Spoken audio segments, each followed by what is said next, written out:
சங் பரிவார அமைப்புகள் நீதிமன்றத்தில் என்ன தாக்கல் பண்ணாங்க? கல் தூண் என்பதற்கு, தீபத்தூண் என்பதற்கு ஏதாவது புத்தகம் கொடுத்தாங்களா? ஆய்வேடு கொடுத்தாங்களா? செப்பேடு கொடுத்தாங்களா? கல்வெட்டு கொடுத்தாங்களா? எந்த ஆதாரம் கொடுக்கல. நீதிமன்ற தீர்ப்பிலே ஆதாரம் கொடுத்ததா எங்கேயுமே கிடையாது. தர்கா சொத்துக்குள்ள போலான்னு நீதிபதி உத்தரவு போட்டிருக்காரு. அங்க ஒரு பிரச்சனை வந்து 4 பேர் இறந்து போறாங்க, கலவரம் ஆயிருது. யார் பொறுப்பு? அன்னைக்கு யாரா சொல்லுவீங்க? அரசாங்கம் இது முறையா கையாளல, சிஎம் இதை வந்து சரியா கவனிக்கல, காவல்துறை இப்படி வந்து சரியா பாதுகாப்பு கொடுக்கல, கரூர் சம்பவம் மாதிரி அதுதானே சொல்லுவாங்க.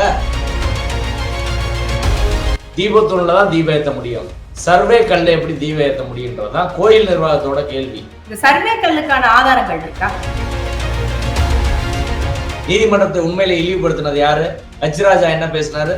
கைகோட்டாவது டேஸ் ஆகுதுன்னு பேசினது யாரு? குருமூர்த்தி என்ன பேசினாரு? நீதிபதிகளை இழிவுபடுத்தி பேசலையா? இவங்க நீதிமன்றத்தை இன்னைக்கு எல்லாரும் எதிர்க்கிறாங்க அப்படின்னு பேசுறதுக்கு இவங்களுக்கு என்ன அருகதை யோக்கியதை இருக்கு? ராஜா பட்டர் என்பவர் அந்த கோயிலோட தலைமை அர்ச்சகர். கருவறைக்கு நேர் மேற உள்ள இடத்துல ஒரு இடத்துல தான் ஏத்த முடியும், வேற இடத்துல ஏத்த முடியாது அப்படின்னு சொல்லியிருக்காரு. ராஜா பட்டர் சொல்வது சரியா? அதை நீதிமன்றம் எடுத்துக்கொள்ள வேண்டுமா?